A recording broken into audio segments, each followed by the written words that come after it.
2000 টাকা। আচ্ছা ঠিক আছে, তাহলে আমি এখন যাই। তাড়াতাড়ি বাড়িতে যাইও। আমি বাড়িতে যাইয়া রান্না বান্না করে রাখবো। আচ্ছা ঠিক আছে, যাও, আমি কাম শেষ করে আইব। আচ্ছা তাড়াতাড়ি আইও। এই কবিতা এদিকে আয় তো। আইতেছি ম্যাডাম। জি ম্যাডাম, কোন? ওই ছেলেটা কে আসছিল? ওইটা আমার জামাই। ও, তুই মনে হয় ওরে টাকা দিলি তাই না? না না ম্যাডাম, কিছু দেই নাই। ও, তার মানে বুঝতে পারছি তুই ওকে টাকা দিলি। তার মানে ও কোনো কামাই রোজগার করে না তাই না? না না ম্যাডাম, ও তো চাকরি করতো। চাকরিটা না চইলা গেছে গা। মেলা দিন ধরে চাকরি খুঁজতেছে, চাকরিটা পাইতাছে না। এর জন্য হয়েছে যে মাঝে মধ্যে হাত খরচের লেগে কিছু টিয়া দিই। শোন, তোকে একটা কথা বলি, এখন থেকে পুরুষ মানুষকে টাকা পয়সা দিবি না। টাকা পয়সা নিয়ে দেখবি নেশাপানি করে তোকেই মারধর করবে। না না ম্যাডাম, ও তো ওই ধরনের মানুষ না। ও খুব ভালো মানুষ। ও নেশাবানির মধ্যে নাই, আর কোনোদিন আমার গায়ে হাত তুলে নাই, আর তুলবো না। ও মেলা ভালোবাসে আমারে। ও, বুঝতে পারছি, তুই মনে হয় তোর সংসারের লেডি বস তাই না? না না ম্যাডাম, তেমন কিছু না। আসলে ম্যাডাম জানেন, ওর যখন চাকরি আছিল তখন আমি ওর কাছে যা আবদার করতাম সম্পূর্ণ আবদারও পূরণ করতো। আর এখন ওর চাকরিটা নাই বইলা ওরে কি আমি ফালাই দিমু, অবহেলা করবো কোন? তাই আর কি ওর হাত খরচের টাকা দিই। ম্যাডাম, ও যেহেতু হয়েছে এতদিন কষ্ট করে সংসার চালাইতে পারছে, এখন কি আমি ওর পাশে দাঁড়াইতে পারবো না? আমি যদি কষ্ট করে সংসারটা চালাই তাহলে ক্ষতি কি? আর ও যখন কাম কাজ পাবো তখন তো ওই সংসারটা চালাইবো। আমরা মেয়েরা হয়তো বা ভুইলা যাই, আমরাও তো চাইলে সংসারটা চালাইতে পারি। শুধু কি ছেলেদের দায়িত্ব সংসার চালানো তা কিন্তু না। এই যে দেখেন, আজকে আমার স্বামীর চাকরি নাই, আমি এই যে কাম করি, কাম করে যদি নিজের টাকা নিজের কাছে রাখি তাইলে কি হইব? তাইলে এই কাম করে টাকা উপার্জন করে কি লাভ? আমি যদি বিপদের সময় আমার স্বামীর পাশে না দাঁড়াইতে পারি। ম্যাডাম, ছোট মুখে বড় কথা কইয়া ফেলাইলাম, কিন্তু ম্যাডাম এটা সবসময় মনে রাখা উচিত। প্রত্যেকটা মেয়ের স্বামী যদি বিপদে পড়ে তার পাশে দাঁড়ানো উচিত, বুঝতে পারছেন? আচ্ছা ঠিক আছে, তুই যে কাজ কর। আচ্ছা ম্যাডাম। কি ব্যাপার, কতদিন আর এরকম চাকরি না করে ঘরে বসে বসে খাবে? আরে দেখো, আমি তো চেষ্টা করেই যাচ্ছি, কিন্তু আমার জবটা তো কিছুতেই হচ্ছে না। আমি কি করব? আমার কি দোষ? 1 বছর ধরে তো খালি ইন্টারভিউ দিয়েই যাচ্ছ, কোথাও তো আর চাকরি হচ্ছে না। আমি কি বোকা নাকি? আমি কিছু বুঝি না? আমার তো মনে হচ্ছে তোমার আর কোনোদিন চাকরিই হবে না। আচ্ছা, একটা কথা আখি, আসলে আমি ইন্টারভিউ দিয়ে আসার সময় বাইকটা নষ্ট হয়ে গিয়েছে, এটা আবার ঠিক করতে হবে। তাছাড়া আমি ইন্টারভিউ দিতে যেতে পারবো না। তুমি যদি আমাকে 1000 টাকা দিতে। আমি আর তোমাকে কোনো টাকা পয়সা দিতে পারবো না। এই সংসারের দায়িত্ব তো আমার উপরে। আমি বুঝি সংসার চালাতে কতটা কষ্ট। আজ 500 দাও, কাল 1000 দাও, এভাবে টাকা চাইতে তোমার লজ্জা করে না? আচ্ছা, তোমার যদি বাইক নষ্টই হয়ে থাকে, কাল থেকে তুমি অটোতে যাবে বা বাসে যাবে। আরে তুমি এটা কি বলছো? আমি বাস দিয়ে কিভাবে যাব? আমার লেট হয়ে যাবে না? আমি যদি বাস দিয়ে যাই তাহলে তো আমি ইন্টারভিউর টাইম ওভার করে তারপর যাব। আমি তো ইন্টারভিউ দিতে পারবো না। তাহলে হেঁটে হেঁটে যাবে। আমি আর কোনো কথা শুনতে চাই না।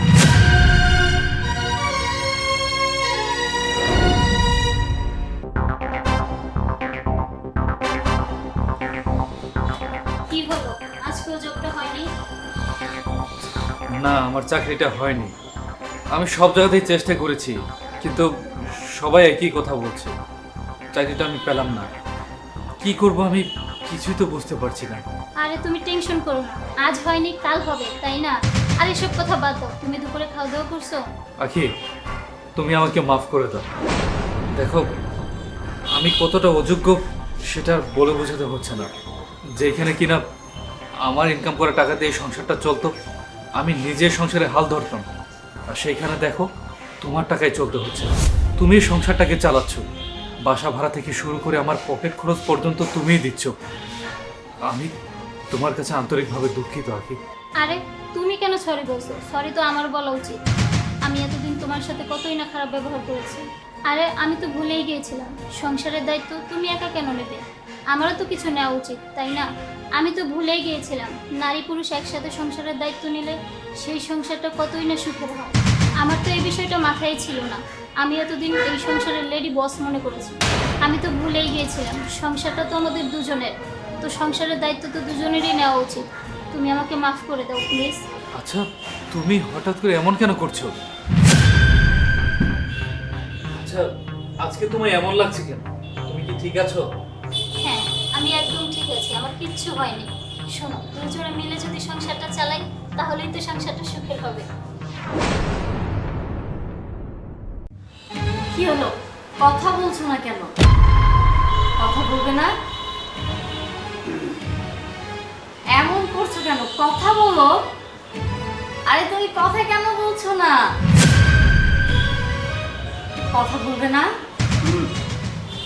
আবার বলে কথা কেন বলছো না? কথা বলো। তুমি কতদিন পরে এসেছো আর তুমি আমার সাথে কথাই বলছো না? তুমি জানো আমি তোমাকে ছাড়া কত কষ্ট করে থাকি, আমার কত কষ্ট হয় তোমাকে ছাড়া থাকতে। তুমি তো সেটা বুঝোই না। তুমি বুঝবে কিভাবে? তুমি তো আমাকে বোঝার চেষ্টাই করো না, তাই না? তুমি যদি আমাকে বুঝতে তাহলে কিভাবে আমার থেকে দূরে দূরে থাকতে বলো? আরে কবিতা, তুমি এইখানে বসে বসে একা একা কার সাথে বকবক করছো? আরে আজব তো, আমি আবার কার সাথে কথা বলবো? আমি তো তোমার সাথেই কথা বলছি। তুমি আমার সঙ্গে কথা বললে মানে? 20-25 মিনিট ধরে তো আমি ওয়াশরুমে ছিলাম, তুমি আমার সঙ্গে কথা কিভাবে বলতে পারো? লিটু দেখো, একদম আমার সাথে মজা করবে না। অনেকদিন পরে বাড়িতে এসেছো আর এসে আমার সাথে মজা করছো। কোথায় আমার সাথে একটু রোমান্স করবে তা না, তুমি আমার সাথে মজা শুরু করে দিয়েছো। আরে কবিতা, তুমি কেন বুঝতে পারছো না? আমি তোমার সঙ্গে কেন মজা করতে যাব? আমি তো এখানে ছিলাম না। আবার আমার সাথে মজা করছো? তুমি যদি এতক্ষণ ওয়াশরুমেই থাকবে তাহলে আমার সাথে রোমান্স করলো কে? আরে তুমি এসব কি বলছো? এতক্ষণ করে রোমান্স করে এখন তুমি এই কথা বলছো, তাই তো? বুঝতে পেরেছি, অনেকদিন পরে এসেছো তো তাই নিজেকে কন্ট্রোল করতে পারোনি, তাই তো? দেখো কবিতা, তোমার কোথাও ভুল হচ্ছে। আমি এখানে ছিলাম না, আমি তোমার সঙ্গে রোমান্স করবো কিভাবে? কি বলছো? ছিলে না মানে? আরে আমি তোমাকে আর কতবার বলবো যে আমি এখানে ছিলাম না, আমি এইমাত্র আসলাম। আচ্ছা, আমার একটা ফোন এসেছে, তুমি বসো এখানে, আমি কথা বলে আসছি। আচ্ছা। আচ্ছা কবিতা, হ্যাঁ বলো। আমাকে 4 দিনের জন্য ঢাকায় যেতে হচ্ছে। বিজনেসের ইমার্জেন্সি একটা মিটিং আছে, সেটা শেষ করে তারপর আমাকে আসতে হবে। সে পর্যন্ত তোমাকে এ বাসায় একাই থাকতে হবে।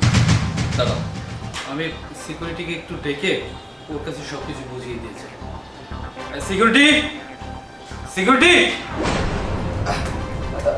জি স্যার, কিছু কইবেন? শোন, আমার 4 দিনের জন্য বিজনেসের কাজে ঢাকায় যেতে হচ্ছে। তো একটা কাজ করবি, তোর ম্যাডামকে তুই সাবধানে রাখবি, ঠিক আছে? যখন যেটা লাগে কোনো কিছু চাইলে তুই করে দিবি, ঠিক আছে? ঠিক আছে, আপনি কোনো চিন্তা করবেন না। আমি তো ম্যাডামের দেখাশোনা করবো, বাড়ির দেখাশোনা করবো, সমস্ত দায়িত্ব আমার। আপনি নিশ্চিন্তে যাইতে পারেন। ঠিক আছে কবিতা, তুমি সাবধানে থেকো। ঠিক আছে, তুমিও সাবধানে যেও। আসো। জান, সাবধানে যাবেন। আপনি সাবধানে না গেলে কি আর আরে আমি সাবধানে থাকতে পারবো? আরে তুমি এসব কি করছো? আমাকে কেন এভাবে ধরলে? ছাড়ো। আরে চুপ, একদম চুপ। শুনেন, আপনার যে কিছুক্ষণ আগে রোমান্সের বিষয়টা আছে না, সেটার নায়ক হইতেছি আমি। কিছুক্ষণ আগে আমি আপনার সাথে রোমান্স করছি। এখন স্যার আমারে বুইলা গেছে আপনার দায়িত্ব দিয়া আমি যেন আপনাদের দেখে রাখতে পারি। আপনার দেখে রাখা আমার দায়িত্ব। আপনারে দেখে রাখা, আপনারে খুশি করা, সমস্ত দায়িত্ব তো আমার। বুঝেন নাই ব্যাপারটা? আরে কি কি এই! করছো তুমি? এই, তোর এত বড় সাহস! এই, তুই এটা কি করছিলি? কি করছিলি? তোর মতো সিকিউরিটিদের দায়িত্ব মালিকের দেখাশোনা করা, বাড়ি ঘরের দেখাশোনা করা, আর তুই কি করছিস? তুই আমার না থাকার সুযোগ নিয়ে, তুই আমার স্ত্রীর অন্ধত্বের সুযোগ নিয়ে তুই তার উপর ঝাঁপিয়ে পড়েছিস। তুই কি ভাবিস তোকে আমি কিছুতেই ধরতে পারবো না? তোর এই সমস্ত আমি কিছুই জানতে পারবো না। শোন, তোকে ধরার জন্য আমি কি প্ল্যান বানিয়েছি। লিটু, শোনো না, আমার না খুব ভয় হচ্ছে। তুমি যদি এতক্ষণ আমার সাথে রোমান্স না করো তাহলে কে করেছে? আমি আর তোমাকে ভেবে কত কি করে ফেলেছি। তুমি কি শিওর যে ওইটা আমিই ছিলাম? হ্যাঁ, তুমিই তো ছিলে। আমি তো তুমি ভেবেই। বুঝতে পেরেছি, আমাদের এই বাসায় তুমি, আমি আর এই বাড়ির দারোয়ান ছাড়া আর কেউ থাকে না। তার মানে দারোয়ান কি? হ্যাঁ, আমি দারোয়ানকে পরীক্ষা করব। বাস, তাহলেই আসল তথ্য বেরিয়ে আসবে।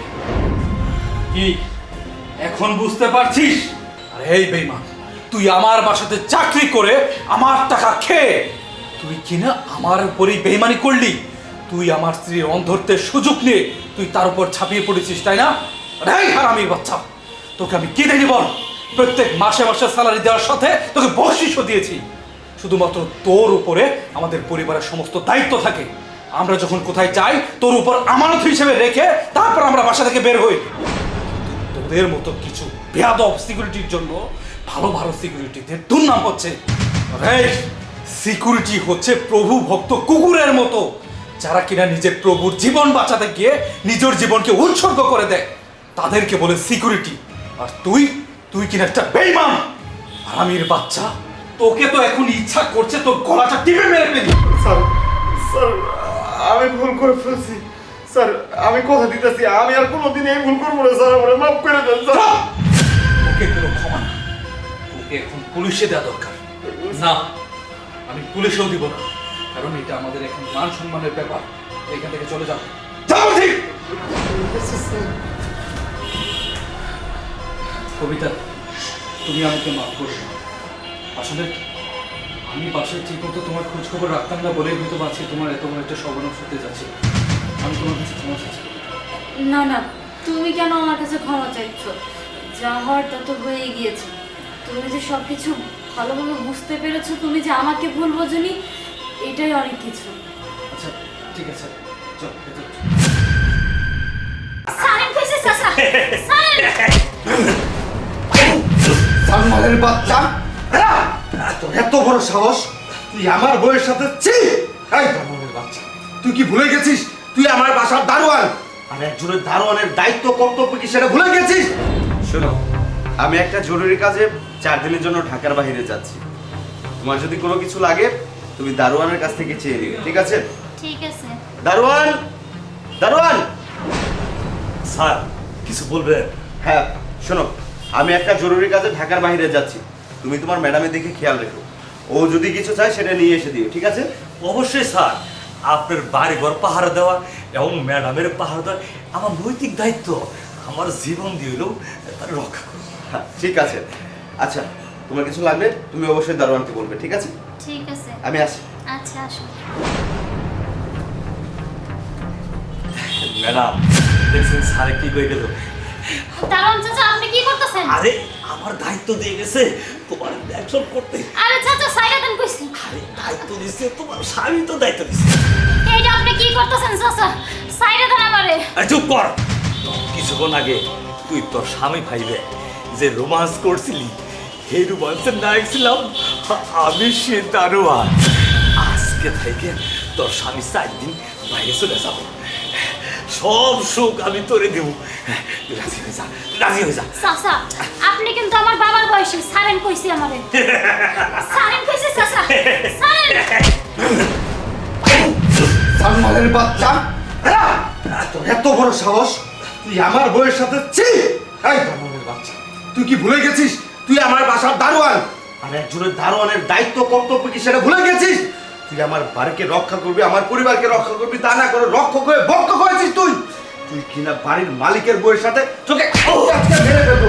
এই দারোয়ানের বাচ্চা, তুই কি ভেবেছিস আমি কিছুই বুঝতে পারবো না, কিছুই জানতে পারবো না? আরে কি করতেছো? সারো। কি হলো, কিছু বলছো না যে? এই শুনছো না? কি হলো, এতদিন পরে এসেছো, কোনো কথা বলছো না? এই কি বলি? কিসের কথা বলো না কেন?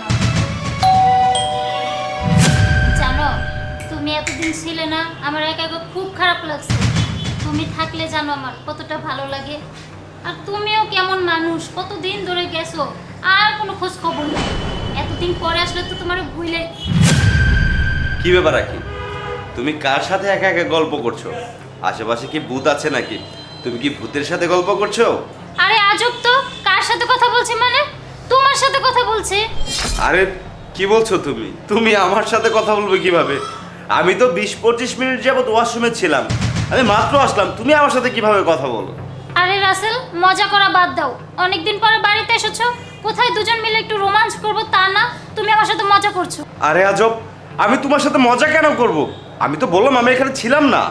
আবার মজা করতেছো তুমি? তুমি ওয়াশরুমে থাকলে আমার সাথে এতক্ষণ রোমান্স করলো কে? রোমান্স করলো মানে? তুমি এসব কি বললে? আমি তো ঠিকই বলছি, তুমিই তো এতক্ষণ রোমান্স করলে আমার সাথে। ও, বুঝতে পেরেছি, অনেকদিন পরে বাড়িতে এসেছো তো, তাই নিয়ন্ত্রণ হারিয়ে ফেলেছো। দেখো আকি, তোমার কোথাও ভুল হচ্ছে। আমি এখানে ছিলামই না, তাহলে আমি তোমার সাথে রোমান্স কেমনে করব? কি বলছো ছিল না মানে? আরে আমি বললাম তো আমি এখানে ছিলাম না। এই দাঁড়াও, আমার একটা কল আসছে।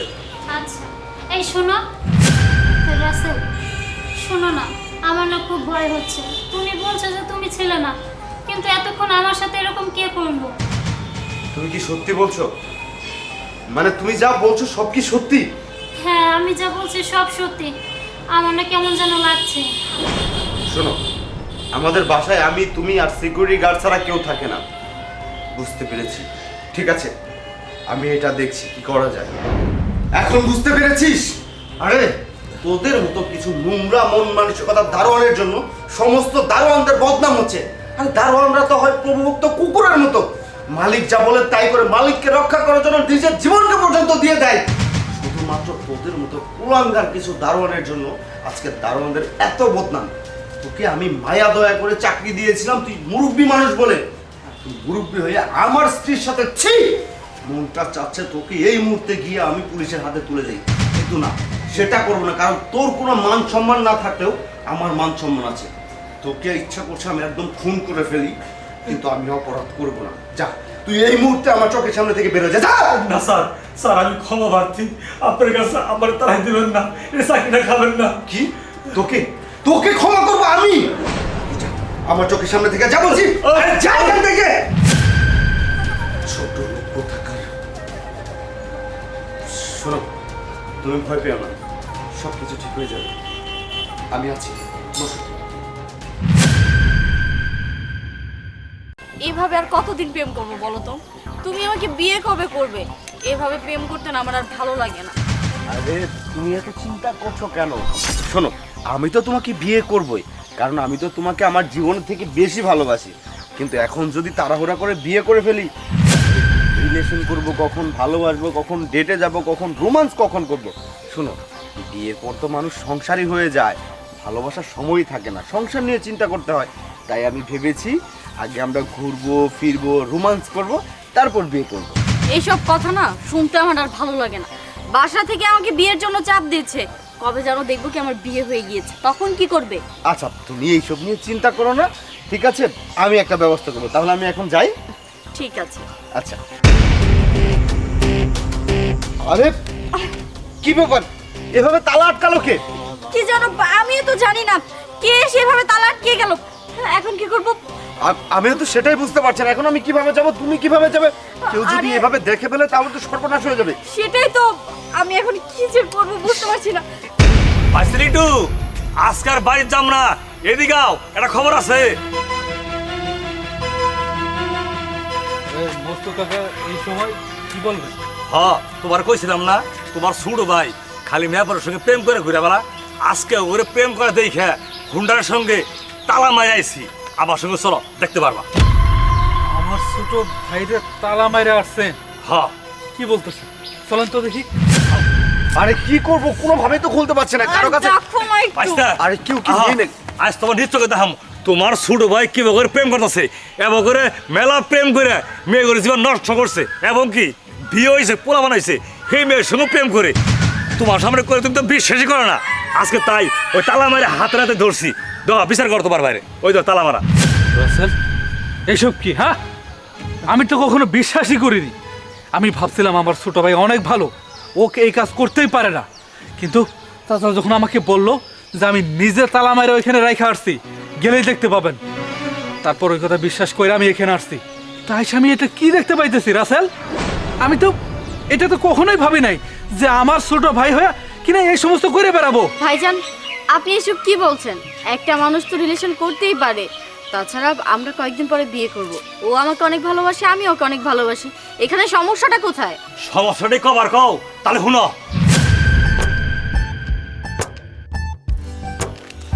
ও আজকে আবার আড়ার মেয়ের সঙ্গে প্রেম করে কুতুর পুতুর করতাছ, এই সেটা খুব খারাপ হয়ে গেছে গা। এলাকার মেয়েগুলোর সঙ্গে খালি ফুর্তি ফার্তি করে প্রেম করে। হাই রে, লিটু এত ভালা, লিটুরে খবর দিতেই হবো। আজকে একটা ব্যবস্থা করতেছি। তার মানে রাসেল আমাকে রেখেও অনেকগুলি রিলেশন করে। রাসেল, এইসব কি আমি এইসব কি শুনছি? তুমি না আমাকে অনেক ভালোবাসো, আমাকে না বিয়ে করবে, আর এখন আমি শুনছি তুমি আরো মেয়ের সাথে রিলেশন করো। সেজন্যই তো তোমাকে বিয়ের কথা বললে শুধু বলো পরে, এখন না, পরে এখন না। এই সব কারণে তুমি আমাকে বলছো? আরে দেখো, বিষয় হচ্ছে কি, আগে যেটা করেছি। চুপ করো, আর একটি কথা বলবে না। আগে যেটি করেছো করেছোই, তাই না? তোমার মতো একটা মানুষকে আমি বিশ্বাস করেছি, আমি ভালোবেসেছি। তোমার জন্য আমি আমার পরিবারের সাথে লড়াই করি, তারা আমার বিয়ে দিতে চায়, আমি বিয়ে বসি না। তাদেরকে কত কষ্ট করে তোমার কথা বলেছি, তাদেরকে ম্যানেজ করেছি, আর তুমি কি না এইভাবে আমাকে ঠকালে? এই তোমাদের মতো ছেলের জন্য না অনেক ছেলের বদনাম হয়, মানুষ ভালোবাসার প্রতি না বিশ্বাস উঠিয়ে নিয়েছে শুধুমাত্র এইসব কারণে। এই, তুই তো কিভাবে করতে পারলি বল? তুই আমার ছোট ভাই, তোর উপর আমার পুরোপুরি বিশ্বাস ছিল, তুই তো একটা ভালো ছেলে। কিন্তু এইসব আমি কি দেখছি? ছি ছি ছি ছি ছি। সমাজের মধ্যে আমাদের একটা প্রেস্টিজ আছে, আমাদের বংশের একটা সম্মান আছে। তুই কি করলি? তুই এই সমস্ত কাজ করে বেড়াস, তাই না? চল, তোকে বাড়িতে নিয়ে গিয়ে উচিত শিক্ষা দিব। চল কাকা, তালাটা খুলে দিন তো।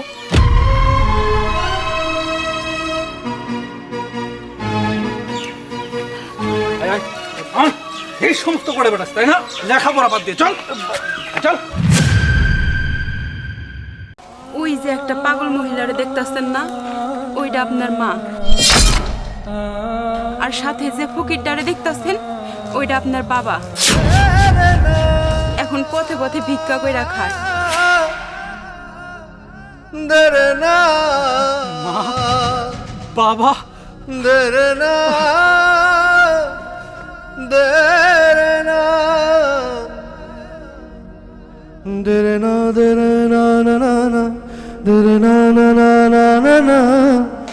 মা, বাবা।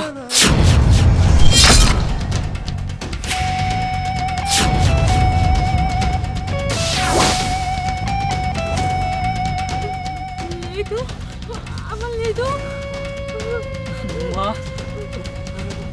বাবা, তোমরা তোমরা রাস্তায় রাস্তায় ভিক্ষা কেন করতেছো? আমি তো কিছুই বুঝতেছি না, কি ব্যাপার? বাবা, তোমাদের জন্য আমি প্রবাস থেকে এত টাকা পয়সা পাঠাইছি এটা ভিক্ষা করার জন্য? বাবা আর কইস না, তুই বিদেশে যাওয়ার পরে বৌমা আমগুলো দেখবার পায় না, আমগুলো ঠিক মতো খাবার দেয় না, আর টাকা পয়সা যা পাঠাইছ 1 টাকাও দেয় না। সব বাবির বাড়ি যায় জমি রাখছে, ওর ভাইয়ের নামে জমি রাখছে। আর বাবা কিছু কমার গেলে না আমগুলো বাদ দেয় না, আর মারে। আর ওই যে এরা সেরার সঙ্গে না প্রেম করছে, প্রেম করে বিয়ে করে আমগুলো বাড়িতে থাকে। আল্লাহ দেখছিলাম, প্রতিবাদ করছিলাম, হাইরে মুখ করছে বাবা, গাড় ধরে কেটাই দিছে আর ভিক্ষে করি রাস্তায় রাস্তায়। কি বলতেছো বাবা তুমি এসব? সত্যি যদি এরকম হয় তাহলে ওই হারামজাদির খবর আছে, ওর সাথে আমার বোঝাপড়া আছে। আমার বাবা মায়ের বাড়ি থেকে বের করে দেয়, আমার বাবা আজকে রাস্তায় ভিক্ষা করে, নিজের পেট চালানোর জন্য ভিক্ষা করে খায়। বাবা, মা, তোমরা চলো আমার সাথে, আজকে একটা বোঝাপড়া হয়ে যাবে। আসো। না না বাবা, যাব না বাবা, মারবো। চলো বাবা, শোনা।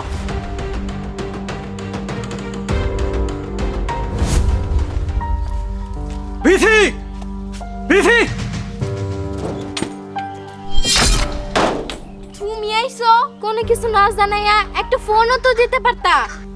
এই ছেলেটা কে? ওইটা আমার স্বামী। তাহলে আমি কে? তুমি কি মানে? তুমি আমার হাজবেন্ড। শোনো, তোমাকে আমি দিয়ে দেব নে, মানে তালাক নামের কাগজ, কোনো চিন্তা করো না। তালাক দিবি? দে তালাক। তোর মতো চরিত্রহীন মেয়ের সাথে কখনোই সংসার করা সম্ভব না। শোন, তার আগে আমার একটা প্রশ্নের উত্তর দিয়ে যা। তুই আমার বাবা মাকে কেন বাড়ি থেকে বের করে দিয়েছিস? আমি প্রবাস থেকে তোর অ্যাকাউন্টে এত এত টাকা পাঠিয়েছি, সেই টাকাগুলি তুই কোথায় রেখেছিস? টাকা? টাকাকে আমি মাটির ব্যাংকে বইরা মাটির নিচে রেখে দিছি। সেই টাকা তো আমি সংসারেই খরচ করছি, অনেক আগেই শেষ হয়ে গেছে। টাকা পয়সা আমার কাছে নাই। কেন আমার বাবা মাকে বাড়ি থেকে বের করে দিয়েছিস? কেন আজকে আমার বাবা মা রাস্তায় ভিক্ষা করে খায়?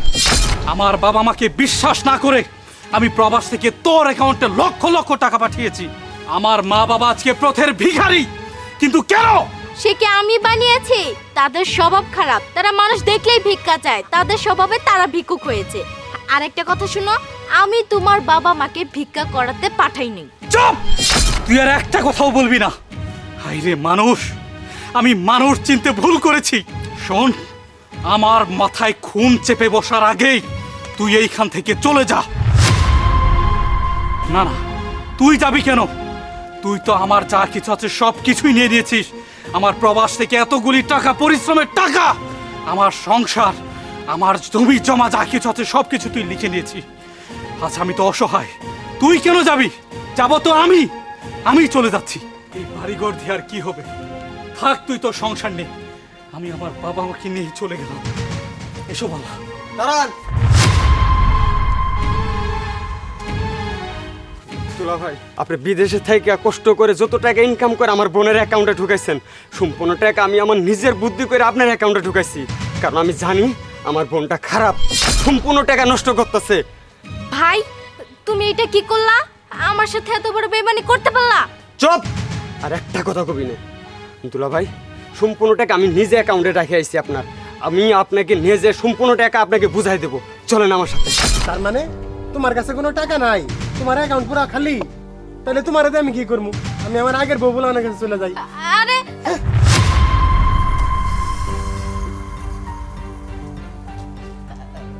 লিটু, তুমি আমাকে মাফ করে দাও। এরকম ভুল আমি আর কখনোই করব না। মাফ করে দাও। মাফ? স্যার, তোর মতো লুভি মেয়ের কোনো ক্ষমা হয় না, মাফ হয় না। বাবা, চলে এসো, তুই এই মুহূর্তে এখান থেকে চলে যাবি। যা, এসো বাবা। আরে লিটু, খুশি হয়েছিস না? ভালো হয়েছে না? শুধু তোর এই ভুলের কারণে তোর এই শাস্তিটা পাইতে হইলো। চল।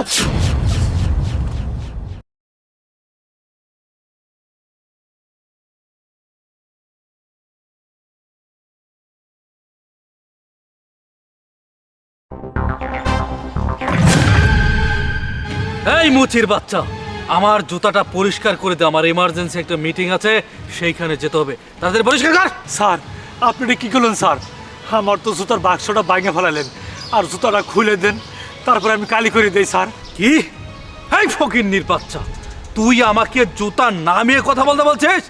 এই, তুই জুতা নিজের হাতে খুলবি, তারপর আমার জুতাকে পরিষ্কার করবি, তারপর আমি এইখান থেকে যাব। নে, জুতা খোল, খোল বলছি। স্যার, কারো পায়ে জুতা থাকলে আমি এটা পরিষ্কার করি না স্যার। স্যার, আপনি খুলে দেন, আমি জুতা পরিষ্কার করে দিতে আছি স্যার। এই মুচির বাচ্চা, তোর এত বড় সাহস, তুই আমার মুখে মুখে তর্ক করিস? তুই কিনা আমাকে বলছিস নিজের পা থেকে জুতা খুলে তারপর তোকে দিতে? এই! মুচির বাচ্চা, ওঠ! এই! মুচির বাচ্চা, এ ধর, ধর! জুতা পরিষ্কার কর! এই! পরিষ্কার কর জুতা! মুচির বাচ্চা! বাবা, ব্যথা পাও নাই তো বাবা? বাবা, এই অমানুষের বাচ্চাটা তোমার মারলো কে? মা, ওরা তো বড় লোকের জাত, আমরা তো ছোট লোকের জাত, আম করে মানুষ বলে পারে না। মা, তুই কথা না পারে ভার্সিটিতে যা, আমি বাইরে খেতেছি, যা যা। আরে বাহ, বাহ বাহ বাহ বাহ বাহ, কি চমৎকার! হ্যাঁ, তোরা বাপ আর মেয়ে মিলে দেখা যায় রঙ্গমঞ্চের নাটক শুরু করে দিয়েছি। আপনি এত বড় অমানুষের মতো কাজ কিভাবে করতে পারলেন? মুচি বলো কি আমরা মানুষ না? হ্যাঁ, মানুষ, কিন্তু তোরা ছোট যা। আচ্ছা, তুই খুব ভালো করে বলতো, তুই কোন ইউনিভার্সিটিতে লেখাপড়া করিস? আর এত লেখাপড়া করে তোরা বা কি করতে পারবি বল? এত লেখাপড়া তোদের মতো ছোট লোক মুচিদের জন্য না, বুঝলি? কেন, আমরা কি মানুষ না? শিক্ষা কি আমাদের মৌলিক অধিকার না? আমরা কি লেখাপড়া করতে পারবো না? আমরাও একদিন লেখাপড়া করে মানুষের মতো মানুষ হব। এই শোন, তোদের মতো মুচির বাচ্চাদের জায়গা তো ওই বাড়ির কাজের মেয়েদের মতোই। তুই আমার বাসায় কাজের মেয়ের কাজ কর, তোকে আমি মাসে মাসে ৬,০০০ টাকা করে দিব, সেটা নিয়ে তোর বাবার তুই সুখে থাকতে পারবি। হ্যাঁ স্যার, আপনি এটা কি কইতাছেন? আমার মেয়ের দিয়া আপনার বাড়ির কাজ করাম না, আপনার বাড়ির কাজ আপনি করেন গা। আমার মেয়েরে আমি মুসিগিরি করে শিক্ষিত বানাই যাচ্ছি, আমার মেয়ে একদিন বড় ম্যাজিস্ট্রেট হবো। এই ফকিন্নির বাচ্চা, কি বললি? তোর মতো মুচির মেয়ে কিনা হবে ম্যাজিস্ট্রেট। আরে তোদের মতো ফকিন্নিদের জন্য না লেখাপড়া না, বুঝলে? শোন, তোর এই মেয়েটা এসেছিল বলেই কিন্তু তুই আমার হাত থেকে বেঁচে গেলি, আর তা না হলে এই যে 2 হাত দেখতেছিস না, 2 হাতে থাপড়িয়ে তোর গালের 2 দিকে একদম লাল করে ফেলতাম, ফকিন্নির বাচ্চা। চুপ করেন, অনেক বলেছেন। আজকে আমি মুচির মেয়ে হয়ে শপথ করছি, একদিন এই কথার জবাব দিব। এই ফকিন্নির বাচ্চা, কি বললি? একদিন না একদিন তুই আমার জবাব দিবি। ঠিক আছে, সেটা দেখা যাবে। এখন চার ফকিন্নির বাচ্চা। বাবা, বাবা, মা, কি হয়েছে? বাবা, আজ আমার বিসিএস এর রেজাল্ট দিছে, আমি বিসিএস ক্যাডার হইছি। তুমি খুশি হও নাই বাবা? মা, তুই সত্যি কইতেছস? তুই বিশেষ ক্যাডার হইছস? হ্যাঁ বাবা, আমি সত্যি কইতাছি। এখন আমি তোমার স্বপ্ন পূর্ণ করতে পারবো, আমারে আর কেউ আটকাইতে পারবো না। আজ থেকে আমার পরিচয় তোমার সবাই চিনবো, সবাই কইব তুমি বিসিএস ক্যাডারের বাবা। আজ থেকে তোমার আর মুসের কাজ করতে হইব না, আমি নিজে তোমার খেয়াল রাখবো। বাবা, তুমি যত যাই কও, আমার যে কি আনন্দ লাগতেছে আমি তোমারে বুঝাইতে পারবো না। মা, আজকে আমি কত খুশি হয়েছি মা। তোরে যখন লেখাপড়া করাই মেলা মাসি মেলা কিছু কইছে, এই মুসি তোমার মেয়ে তুমি বিয়ে দিয়ে দাও। আমি না, আমার মেয়ের আমি বিয়ে দিব না, আমি মুসি গিরি করে লেখাপড়া করাম, একদিন বড় অফিসার হবো। আজকে সত্যি তুই আজকে বিসিএস ক্যাডার হয়েছিস মা। মা, আমার আশা পূর্ণ করছিস মা, আমি এই খুশি হয়েছি মা। বাজান, আমিও খুব খুশি। মা, ম্যাডাম, ম্যাডাম প্লিজ আমাকে 2 মিনিট সময় দিন প্লিজ। ম্যাডাম দেখুন, আমি আপনার সাথে দেখা করার জন্য অনেক চেষ্টা করেছি, কিন্তু কেউ আমাকে আপনার সাথে দেখা করতেই দেয়নি। ম্যাডাম, আমার প্রজেক্টে 1 কোটি টাকার একটা বিল আটকে আছে। আপনি যদি আমার প্রজেক্টটাতে ভিজিট করতেন তাহলে সেই বিলটা আমি পেয়ে যেতাম ম্যাডাম। আর যদি একটা পজিটিভ লেটার আপনি আমাকে দিতেন তাহলে আমি সেই টাকাটা পেতাম ম্যাডাম। তা না হলে কিন্তু আমার অনেক বড় লোকসান হয়ে যেতে পারে। প্লিজ ম্যাডাম, আপনি অন্তত আমার এই উপকারটা করেন। আপনি সেই লোকটা না যে আজ থেকে 3 বছর আগে একটা মুচিকে অপমান করেছিলেন এবং কি তার ভার্সিটি পড়া মেয়েকে মুখে যা নয়তো তাই বলে অপমান করেছিলেন? হয়তো আপনি আমাকে চিনতে পারেননি, কিন্তু আমি আপনাকে ঠিকই চিনতে পেরেছি। আপনি যে মুচিকে মেরেছিলেন আমি সেই মুচির মেয়ে। আপনার সামনে সেই দিন আমি প্রতিজ্ঞা করেছিলাম যে আমি একজন ম্যাজিস্ট্রেট হব। আজকে আমি এই শহরের ম্যাজিস্ট্রেট। আমি আপনার প্রজেক্টে যাবও না আর ভালো কোনো রিভিউ দেব না। So good bye. আরে ম্যাডাম, আমি তো লসে পড়ে গেলাম। ম্যাডাম, আমি তো পথের ফকির হয়ে গেলাম। হয়েছে, আর চিপস খাওয়াতে হবে না, ওকে আমার কাছে দাও, ওকে ভাত খাবো। তো এমন করে বলছিস মনে হচ্ছে বেবিটা তোদের দুজনের। এইটা বল যে বেবিটা শুধু তোর। আরে এটা কেন শুধু আমার বাচ্চা হবে? এটা আমাদের দুজনের বাচ্চা। ও হচ্ছে ওর বাবা, আমি ওর মা। ও আচ্ছা, বুঝতে পেরেছি। যেখানে 3 বছর পরে আমি এসেছি আমি তোমাদেরকে সারপ্রাইজ দেবো তা না, তোমরাই আমাকে সারপ্রাইজ দিলা। না না, আপনাকে কোনো সারপ্রাইজ দিচ্ছি না, সত্যি সত্যি আমরা দুজনকে বিয়ে করেছি। এই, ও আমার হাজবেন্ড, ও আমাকে বিয়ে করে এই বাড়িতে এনেছে, আর তুই হলে এই বাসার কাজের লোক। ওকে রাসেল, এই কাজের মেয়ে যা বলছে তা কি সত্যি? ও বুঝতে পেরেছি, এই কাজের মেয়েটা তোমাকে পাগল বানিয়ে বিয়ে করেছে, তাই না? আর ও যখন তোমাকে বিয়ে করেছিল তখন তোমার সেন্সটা কোথায় ছিল? কি বললেন আপনি? মাত্র 3 বছর? মাত্র 3 বছর না, 3 বছরে অনেক সময় চলে গিয়েছে। আপনি জানেন ও আপনার জন্য কত কষ্ট করেছে, কত কান্নাকাটি করেছে। ও একদম ভেঙে পড়েছিল, ওর একজন জীবনসঙ্গীর দরকার ছিল, তাই আমরা একজন আরেকজনকে বিয়ে করেছি। বুঝতে পেরেছেন? তাতে আপনার কি সমস্যা? তার মানে রাসেল, তুমিও রাজি ছিলে। তুমি যদি রাজি না থাকতে তাহলে কাজের মেয়েটা কখনোই সাহস পেত না এই ধরনের কথা বলার। ছি, তোমার কি লজ্জা করলো না? মাত্র 3 বছর আমি বাইরে ছিলাম, এর ভিতরে এরকম একটা কাজ করতে। তাতে আপনার সমস্যা কি? দেখুন, আমরা দুজন অনেক ভালো আছি, সুখে আছি। আপনি এর মধ্যে জ্বালাতন করতে কেন এসেছেন? ও, আমি জ্বালাতন করতে এসেছি তাই না? একদম চোখ, আমি সব এখন বুঝতে পেরেছি। তার মানে তোরা দুইজনে ঘরের ভিতরে কোনো একটা নোংরামি কাজ করেছিস আর পাড়া প্রতিবেশী এসে তোদেরকে বিয়ে করিয়ে দিয়েছে। না না, আপনি একদম ভুল ভাবছেন। আমরা শরীয়ত মোতাবেক কাজী অফিসে গিয়ে বিয়ে করেছি। আপনার যদি বিশ্বাস না হয় এলাকার মানুষকে গিয়ে জিজ্ঞেস করতে পারেন। আর এলাকার মানুষ তো বলা বলি করছিল রাসেলের বউ কোথায়, পালিয়ে গিয়েছে কিনা। এলাকার মানুষ না জানুক, ও তো জানে যে আপনি মারা গিয়েছেন, যে কারণেই আমরা বিয়ে করে ফেলেছি। সেটাও যদি আপনার বিশ্বাস না হয় আপনি এলাকার মানুষকে গিয়ে জিজ্ঞেস করুন, যান। থাক, আমার আর কারো কাছে জিজ্ঞাসা করতে হবে না। তুই জানিস না একটা বউ থাকার পরে আরেকটা বিয়ে করা অপরাধ? আর শুনো, তুমিও এই অপরাধের অপরাধী। তোমাদের দুজনকেই আমি জেলে ঢুকাবো, চলো আমার সাথে। হ্যাঁ, তুমি আমাকে জেলে দিতে পারো, তোমার যেখানে খুশি সেখানে আমাকে নিয়ে যেতে পারো, আমি যাব, আমার কোনো সমস্যা নেই। শুধু যাওয়ার আগে একটা কথা অন্তত শুনবে। তুমি যেখানে মিশনে গিয়েছিলে সেখানে একটা বম ব্লাস্ট হয়েছিল, নিউজে এসেছিল, সেখানকার যারা ছিল সবাই মারা গিয়েছে। আমি ভেবেছিলাম তুমিও মারা গিয়েছো, কিন্তু আমি আমার মনকে কোনোভাবেই বোঝাতে পারিনি যে তুমি মারা গিয়েছো। আমার একটা বিশ্বাস ছিল তুমি বেঁচে আছো, সেজন্য আমি তোমার জন্য অপেক্ষা করেছি, দীর্ঘদিন অপেক্ষা করেছি, একা একা কান্না করেছি, ডিপ্রেশনে চলে গিয়েছিলাম, কিন্তু তুমি ফেরত আসোনি। যখন আমি ডিপ্রেশন অবস্থায় ছিলাম তখন কবিতা, আমাদের বাড়ির কাজের মেয়ে, আমাকে অনেকভাবে সান্ত্বনা দেওয়ার চেষ্টা করেছে। আস্তে আস্তে ওর সাথে আমার একটা ভালো সম্পর্ক হয়ে যায়, তারপর ওকে আমি বিয়ে করি। কিন্তু বিশ্বাস করো, তুমি আমার বউ, তুমি আমার প্রথম স্ত্রী, তোমার প্রতি আমার আগের মতোই ভালোবাসাটা আছে। তুমি যদি আবার আমার লাইফে ফেরত আসো, আমি কথা দিচ্ছি তোমার প্রাপ্য সম্মানটাই আমি তোমাকে ফিরিয়ে দিব। প্লিজ দেখো, আমি তোমাকে এখনও অনেক ভালোবাসি, অসম্ভব ভালোবাসি। প্লিজ আকি, তুমি আবার আমার লাইফে কাম ব্যাক করো। আমি চাই তোমাদের দুইজনকে নিয়ে সুখের একটা সংসার সাজাতে। প্লিজ তুমি আমার লাইফে চলে এসো। না না থাক, আমি আর তোমাদের লাইফে ব্যাক করতে চাই না। আমি যেহেতু তোমাদের কাছে মৃতই থাকতে চাই, আর আমি আগের জায়গায় চলে যাচ্ছি। রাসেল, তুমি তোমার ওয়াইফকে নিয়ে ভালো থেকো। Goodbye.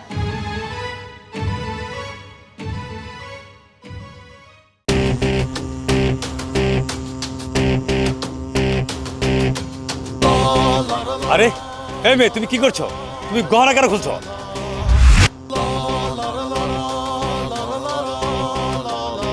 স্যার, এই গয়নাগুলো রাখি। এই মেয়ে, কে তুমি? তোমাকে তো চিনি না, তুমি কেন আমাকে গয়না দিচ্ছ? স্যার, সব কিছু বলতেছি, কিন্তু আগে এই গয়নাগুলো আপনি নিন। আচ্ছা বলো। স্যার, আমি আমার বিয়ের আসর থেকে পালিয়ে এসেছি। আসার পথে দুইটা গুন্ডা আমার পিছু করছে। স্যার, আমার কিছু হয়ে যাওয়ার আগে আমি চাই এই গয়নাগুলো আপনার কাছে থাকুক, যাতে করে আমার পরিবার এই গয়নাগুলো পাক। কি বললে তুমি? দুটি ছেলে তোমাকে তাড়া করেছে? এত বড় সাহস! এই রোকন দাঁড়াও থাকতে তোমাকে তাড়া করবে, আর এই মহল্লাতে? আচ্ছা, যে ছেলে দুটো তোমাকে তাড়া করেছে তুমি চেহারা দেখলে চিনবে? স্যার, আমার পিছুই আসতেছে। আমি এইখানে দাঁড়াইলে এইখানেও চলে আসবে। আমি থাকতে তোমার কোনো চিন্তা নেই, তুমি থাকো এখানে। আরে কি ব্যাপার? এই তুই এইখানে কেন দাঁড়িয়ে আছিস? চল। স্যার, এই দুইটা ছেলেই আমার পিছু করছে। এই, তোমার তাড়া করছে কেন বলো? আরে স্যার কি বলছেন? ও হলো আমাদের বোন। হ্যাঁ স্যার, আমার বোন। মানে? এই চল পাশে চল। না না স্যার, ও আমার ভাই না। স্যার দেখুন, ও বিয়ের পিড়ি থেকে পালে উঠে এসেছে। ওকে এতবার করে বুঝালাম তুই একটা ছেলের সঙ্গে রিলেশন করে এমনটা করিস না, তারপরও সে পালিয়ে এখানে চলে এসেছে। হ্যাঁ স্যার, ওই ছেলেটা ভালো না স্যার, তুই যাস না বোন, চল। ও, বুঝতে পেরেছি। আজকাল মেয়েদের তো স্বভাব এটাই। শোনো, তুমি তাদের অপমান করো না, যাও, তুমি যাও যাও যাও। এই, চল চল চল বলছি। আরে যাও না। চল। স্যার, আপনি আমার সাথে এটা করতে যাও। পারেন? স্যারেন কইছি আমারে। এই খবরদার, আমরা তো ভেবেছিলাম যে আমরা না হয় বিপদের মধ্যেই নাকি পড়ে গেলাম, কিন্তু না, যখন আমরা জানতে পারলাম যে পুলিশকে তুই কিছুই বলিসনি, তখন বুঝতে পেরেছি হাত থেকে সামান্যর জন্য বেঁচে গিয়েছি। আমি তো ভেবেছিলাম তুই সব কিছু বলে দিয়েছিস। ব্যাস, ফুসলে ফাসলে সেইখান থেকে তোকে বোন বানিয়ে এখানে নিয়ে এসেছি। এবার আমাদের কাজ, তোকে সেই সকাল থেকে ফলো করছিলাম, তুই বাড়ি থেকে বেরোনোর পর থেকে দেখি তোর গায়ে অনেকগুলি গহনাগাটি। বাস, এবার তোর গহনাগাটি দিবি, আর না হলে তোকে এখানে পড়ে মরতে হবে। দেখেন ভাইয়া, আপনারা যেটা করতেছেন একদম অন্যায়। একে তো আমি বাড়ি থেকে পালিয়ে এসেছি, তারই ভিতরে আপনারা আমাকে আটকে রেখেছেন। ছেড়ে দেন আমাকে। এই চুপ কর, অন্যায় কাকে বলে সেটা আমরা বুঝি না, আমাদের যেটা দরকার সেটা দিবি। চালু গহনাপাতি যা আছে বের কর, বের কর। আমার কাছে কোনো গহনা নেই। এই গহনা নেই মানে কোথায় রেখেছিস? এই সকালবেলায় তোকে দেখেছি তুই পুরোপুরি গহনাগাটি পরে তারপর বের হয়েছিস, এসব গেল কোথায়? জানি না, আমার কাছে কোনো গহনা নেই। এই বের কর। দিবি কি না বল। গহনা আমার কাছে।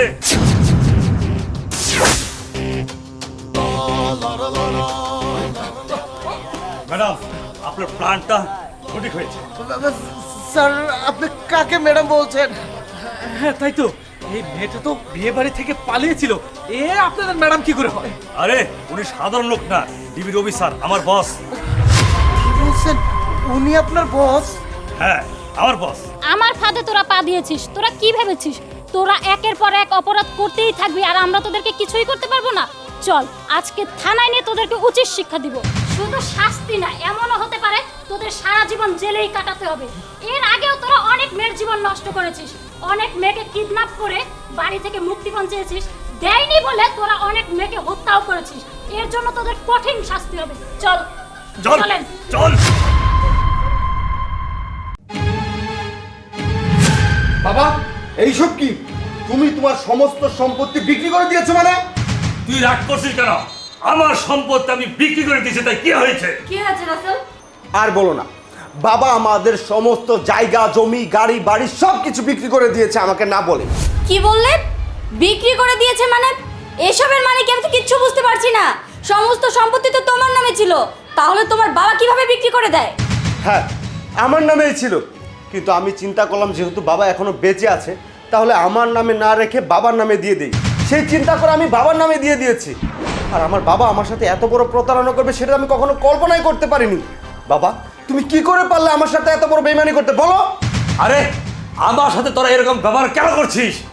আমার অনেক টাকা ঋণ ছিল, বাড়িঘর বিক্রি করে ঋণ পরিশোধ করেছি, আর কিছু হাতে টাকা আছে, আর সে টাকা দিয়ে গ্রামের বাড়িতে জমি কিনে ছোট্ট একটা ঘর তৈরি করবো, আর সেখানে তোরাও থাকবি। চল। কি বললেন? গ্রামের বাড়ি? আমি গ্রামের বাড়িতে গিয়ে থাকতে পারবো না। দেখো আমি তোমাকে সাফ সাফ একটা কথা বলে দিচ্ছি, আমরা এখানেই থাকবো, গ্রামে যেতে পারবো না। আর তাছাড়া বাবা, আপনি একটা জিনিস ভেবে দেখুন তো, আপনার ছেলের ব্যবসা বাণিজ্য সব কিছু এখানে, তাহলে গ্রামে চলে গেলে কিভাবে চলবে এসব? হ্যাঁ বাবা, কবিতা তো ঠিকই বলেছে, আমার সমস্ত বিজনেস ঢাকার ভিতরে। এখন আমি যদি গ্রামে গিয়ে বসে থাকি তাহলে আমার বিজনেস সামাল দিবে কে? আমার বিজনেস যদি দেখাশোনা না করতে পারে তাহলে তো আমি লসে পড়ে যাবো, সর্বশান্ত হয়ে যাব। আমি এত কিছু বুঝি না, আমি যেটা সিদ্ধান্ত নিয়েছি সেটাই ঠিক। তোদের ইচ্ছে হলে চল, না হলে একাই চলে যাবো। কবিতা, বাবা যেহেতু এমন সিদ্ধান্ত নিয়েই নিয়েছে, এখন আর কি করার আছে বলো? হাজার হলো উনি আমার বাবা, ওনাকে তো আর আমি কিছু করতে পারবো না। তার থেকে ভালো একটা কাজ করি, আমরা ঢাকার ভিতরে কোনো একটা বাসা বাড়ি নিয়ে সেখানেই থাকি, বাবা গ্রামে চলে যাক। কি বললে? রুম ভাড়া করে নিয়ে থাকবো? এত সব ঝামেলা তো আমি পোহাতে পারবো না। সেজন্য কি আমি তোমাকে বিয়ে করেছি? তোমার সয় সম্পত্তি দেখে আমি তোমাকে বিয়ে করেছি, তা না হলে আমার বয়ফ্রেন্ডকে রেখে তোমাকে বিয়ে করার কি দরকার ছিল? এত অবাক হওয়ার কিছু নেই। হ্যাঁ, তোমরা যেহেতু জেনেই গিয়েছো, তোমাদেরকে বলতে আমার আর কোনো অসুবিধা হবে না। আমার বয়ফ্রেন্ড আছে, আমি আমার বয়ফ্রেন্ডকে রেখে তোমাকে একমাত্র বিয়ে করেছিলাম তোমার সম্পত্তির জন্য। আমি চেয়েছিলাম তোমার সম্পত্তিগুলো আমার নামে লিখে নিয়ে আমার বয়ফ্রেন্ডের সাথে সংসার সাজাতে।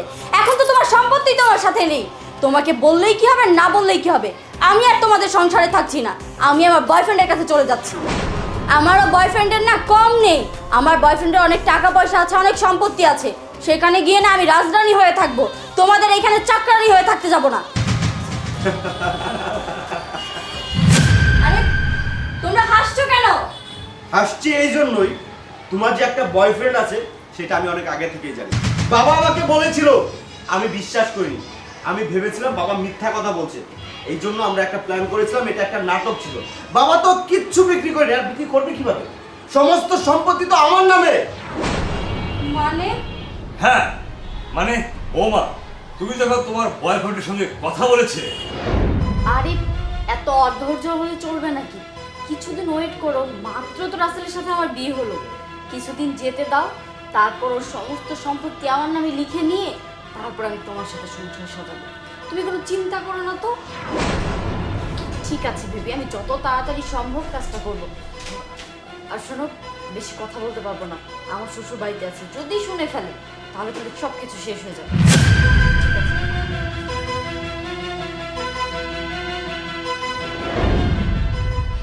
আর কি বলার আছে তোমার? তোমার সম্পত্তির দরকার, টাকা পয়সার দরকার, সেই জন্য তুমি আমাকে বিয়ে করেছো।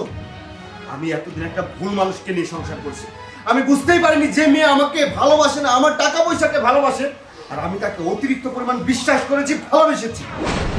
এখনো দাঁড়িয়ে আছো কেন? যাও এখান থেকে, যাও এখান থেকে, বের হয়ে যাও। প্লিজ আমাকে মাফ করে দাও বাবা, আপনি আপনার ছেলেকে বোঝান না যাতে আমাকে এই বাড়ি থেকে বের না করে দেয়। বৌমা, তুমি কি স্বেচ্ছায় যাবে নাকি আমার ছেলে তোমার ঘাড় ধরে বের করে দিবে? শোনো, একটা কথা বলে রাখি, দুষ্ট গরুর থেকে না শূন্য গোয়াল অনেক ভালো। তোমার মতো একটা মেয়ের সাথে সংসার করার থেকে সারা জীবন সিঙ্গেল লাইফ লিড করা অনেক ভালো। যাও এখান থেকে, না হলে কিন্তু ঘাড় ধাক্কা দেবে। যাও বলছি। আবার আছে, আল্লাহ যা করে ভালোর জন্য। হ্যাঁ বাবা, তুমি আমাকে মাফ করে দিও। তুমি যখন আমাকে বলেছো আমি বিশ্বাস করিনি।